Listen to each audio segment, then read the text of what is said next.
Salut tout le monde, c'est Neo77Tester pour aujourd'hui une vidéo tuto, ouais, pas tuto parce que c'est pas compliqué, on va dire plus une vidéo explication. Et tout d'abord, je voulais remercier donc un collègue youtubeur, enfin collègue, pas une connaissance, mais voilà, quelqu'un qui m'a aidé, qui m'a expliqué, voilà, parce que je ne savais pas du tout d'où pouvait venir le problème. Et en fait, j'ai fait une petite erreur, donc je tiens à remercier Squaleres et Furious. Si vous entendez cette vidéo, j'espère que vous me lâcherez un petit pouce, les gars. Et puis voilà, donc je tiens à le remercier parce qu'en fait, voilà, j'ai fait pas une erreur, une bêtise en fait, c'est que j'ai installé sur ma Dreamcast en fait, qui est bien jaune moutarde. Donc là, c'est tard, hein, nous sommes encore en hiver, hein, il fait super froid dehors, etc., etc. J'ai pas eu le temps d'installer encore toutes les lumières que je voulais. Que des choses vont se mettre en place petit à petit. Mais donc je tenais à le remercier parce qu'il m'a quand même expliqué que voilà, j'ai changé. Comment dire? Je vais enlever ça et soulever le capot. Tac, ça sera plus parlant. J'avais déjà fait une vidéo pour vous expliquer pourquoi. Ce que j'avais fait comme bêtise, c'est qu'en fait, voilà, donc j'ai installé un support de pile CR2032, hein, voilà, mais c'est pas spécialement pour CR2032 pour cette Dreamcast. Donc j'ai tout désossé, j'ai démonté, j'ai dessoudé l'ancienne pile, et j'ai donc acheté cet adaptateur je crois qu'on en trouve sur eBay, enfin vous devez en trouver sur eBay. Je sais plus si je l'ai acheté sur eBay ou ailleurs, mais en tout cas voilà, ça m'a coûté pas grand chose peut-être. Enfin, lui, il a dû me coûter un euro, ou je sais même pas si, ouais, peut-être 1 ou 2 euros, j'en sais rien avec les frais de port, hein, voilà. Je crois que je sais même pas si j'en ai pas eu deux. Enfin bon, bref. Voilà. Et le truc, c'est que j'avais mis une pile comme celle-ci, donc j'espère que je vais réussir à vous montrer. Ouais, ça va être compliqué. Voilà, là, est-ce que vous voyez? Donc, c'est une Varta, donc une CR2032. Faut savoir que sur cet adaptateur, j'aurais peut-être dû démonter pour vous montrer, ouais, quoi qu'il n'y ait pas besoin. En fait, il y a 3 pinoches, donc 3 petites broches, en fait, voilà, on va dire ça comme ça, à placer, à souder. Je ne savais pas pourquoi, parce que sachant que pour une pile, normalement, il y a le plus et le moins. Donc, normalement, voilà, bon, j'ai fait une jolie bêtise, c'est pas grave. Donc, vu que là, il y a le plus et le moins, je me suis dit, bon, je comprenais pas pourquoi il y avait 3 pinoches, donc j'ai dit, ça doit marcher. Donc, effectivement, ça marchait, hein, ça, il n'y a pas de problème. Le souci, c'est que quand j'ai enlevé l'ancienne pile, en fait, je n'ai pas bien regardé la référence. Moi, j'ai surtout vu le 2032 entre nous, et voilà, j'ai pas vu si c'était marqué comment dire, CIR ou LRI ou LIR, je sais plus exactement. Enfin, il y a deux références de piles rechargeables. Et en fait, voilà, le truc, c'est que s'il y avait 3 broches à souder, c'est que il faut mettre des piles rechargeables. Donc, une info pour ceux qui débutent dans le rétro gaming et qui veulent changer eux-mêmes certaines pièces, comme je sais pas un bloc, enfin l'alimentation ou autre chose, de lecteur, mettre un GD-ROM, etc. Voilà. Eh ben écoutez, voilà, j'ai fait moi-même la modification. La prochaine sera certainement le petit ventilateur à changer, parce que je trouve que ça fait un petit peu du bruit. Voilà, je demanderai peut-être justement à ce collègue youtubeur s'il a des infos ou des tuyaux à me donner pour acheter un bon ventilateur qui fait pas trop de bruit. Peut-être que par la suite, je mettrai peut-être aussi un GDMU. Voilà. Si vous êtes intéressé, après, il y a d'autres youtubeurs ont déjà fait cette modification, donc il y a déjà eu des vidéos, mais bon, si après vous êtes intéressé, n'hésitez pas à me laisser l'info dans l'espace commentaire. Mais pour en revenir à ça, donc, cet adaptateur de pile, en fait, voilà, j'ai soudé les 3 broches, en fait. Donc, le collègue m'expliquait que, en fait, si je mettais une pile CR2032, il y avait risque qu'elle coule. Donc, je pensais qu'elle avait gonflé et coulé quand j'avais touché, mais en fait non, c'était juste que c'était le derrière. En fait, j'ai dû toucher enfin, regardez voir, voilà, par ici, et là je me suis dit, ah, ça a gonflé. Non, réellement, elle n'a pas gonflé. Donc je sais pas, après, ça faisait quoi, 1 mois et demi, 2 mois qu'elle était en place dans cet adaptateur, même peut-être 3, ouais, peut-être 3 mois, mais voilà. Mais par précaution, j'ai préféré donc acheter, hop, ceci.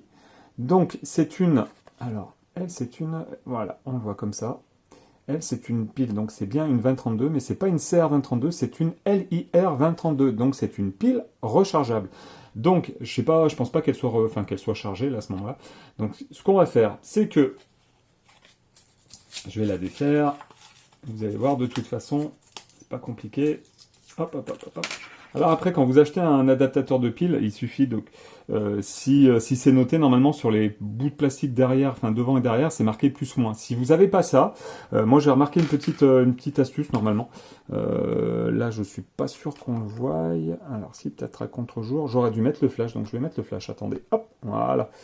Donc là, ici, vous voyez, si c'est plus, voilà, donc vous avez la connotation plus, si ce plus est de ce côté, vous, vous doutez bien que le moins est de l'autre côté.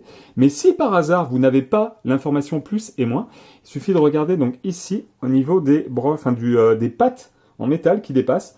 Donc dites-vous que la grande, c'est le plus, la plus large, c'est le plus, et la plus petite, c'est le moins. Voilà. Donc, je vais la mettre en place. Hop, hop, hop, comme ceci. Voilà, donc là, elle est mise en place. Donc là, je vais remonter gentiment la Dreamcast, lui remettre les vis, etc. Lui remettre l'adaptateur, hop, hop, hop, réseau qui se trouve ici. Donc qui justement, lui, est de la bonne couleur. Hein. Voilà, un peu usé, mais de la bonne couleur quand même. Bon, voilà. Je vais en profiter aussi pour faire passer un message. Si, au cas où vous avez une Dreamcast HS, je dis bien HS, une autre Dreamcast ne m'intéresse pas, c'est pour éviter que je m'embête à déjaunir cette carcasse jaune moutarde. Parce que j'ai pas envie de m'embêter. Franchement, j'ai pas envie de m'embêter. J'en ai trouvé une carcasse donc blanc, enfin le plus blanc possible, enfin le plus la couleur d'origine le plus proche possible de la couleur d'origine. Donc si vous avez soit des connaissances pareil et qui me vendraient à prix raisonnable ou qui me feraient le don d'une Dreamcast HS, n'hésitez pas à me me laisser un commentaire dans l'espace commentaire et puis limite normalement dans je sais plus à quel endroit vous pouvez avoir accès normalement à mon adresse mail YouTube. Donc limite vous pouvez m'envoyer un petit mail et puis me dire que voilà, soit vous m'en donnez une HS pour que je puisse récupérer la coque, soit vous me la vendez. Hein. Voilà, je me doute bien que bon, à notre époque, je trouve que tout se vend, tout s'achète. Hein. Ouais, comme on dit, tout travail mérite salaire. Mais bon, si par hasard vous voulez vraiment vous en débarrasser, que vous en avez rien à foutre, pensez à moi, s'il vous plaît. Enfin voilà. Je crois que c'est tout. Donc maintenant, il ne me reste plus qu'à brancher ma Dreamcast. Et puis, je vais la laisser brancher pendant une nuit. Enfin voilà, le temps que la pile se recharge. Ensuite, je vais tester de voir si la date et l'heure, parce qu'en fait, ça tient à jour la date et l'heure. Enfin, ça tient à jour. Ça tient à jour. En fait, ça garde l'heure en mémoire grâce à cette pile. Hein. C'est comme les piles de carte mère informatiques. En fait, ça maintient l'heure et la date à jour. Et la configuration aussi sur les cartes mères, voilà. Mais là, c'est surtout pour la date et l'heure. Donc après, je verrai en débranchant pendant 1 ou 2 jours et en rebranchant pour voir si la date et l'heure restent. Si la date et l'heure restent, c'est que la pile est bonne et qu'elle est chargée. Et donc après, voilà, si vous la laissez débrancher pendant 3-4 jours et que vous la rebranchez, vous ne perdrez pas l'heure et la date. Par contre, si vous voyez que vous perdez l'heure et la date au bout d'un jour, ou même pas un jour, c'est qu'il peut y avoir un petit souci au niveau de la pile. Dans ces cas-là, il faudra si vous l'avez commandé sur Amazon, il faut la renvoyer. Après, le prix de la pile, je crois que je l'ai payé 4-5 euros, je sais plus, un truc de ce style-là. Donc j'en ai pris une deuxième au cas où. Donc après, à vous de voir. Mais voilà, donc c'était plus une vidéo, pas tuto, mais vidéo info. J'avais déjà fait une petite vidéo qui sera, je pense, postée ou peut-être pas, je sais pas encore. Mais en tout cas, voilà. Donc pensez bien à mettre une pile rechargeable sur votre Dreamcast. Ça se trouve, tout le monde le sait. Moi, je le savais pas. Voilà. Donc quelqu'un m'a aidé. C'est pour ça que j'ai décidé de faire cette vidéo pour ceux qui ont des vieilles Dreamcast et qui se disent ah bah tiens c'est une 2032, ça doit être une CR2032 et qui changent et qui mettent la pile. Sachez une chose, c'est qu'a priori ça marche, hein, ça garde bien l'heure et la date en mémoire.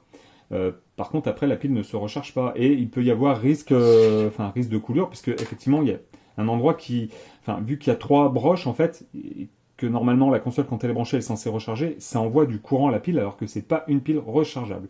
Voilà, donc à votre place, pour éviter tout problème ou toute détérioration de votre Dreamcast, simplement enlever la pile CR2032 et acheter une pile rechargeable 2032. Voilà, donc c'était soit une LIR 2032 ou une CIR 2032. Voilà, donc je crois que j'ai rien oublié. Je vous remercie de m'avoir suivi. N'hésitez pas à lâcher le petit pouce qui va bien, abonnez-vous si vous n'êtes pas abonné. Et surtout, partagez. Voilà, donc je vous remercie encore et je vous dis à la prochaine. Salut, salut!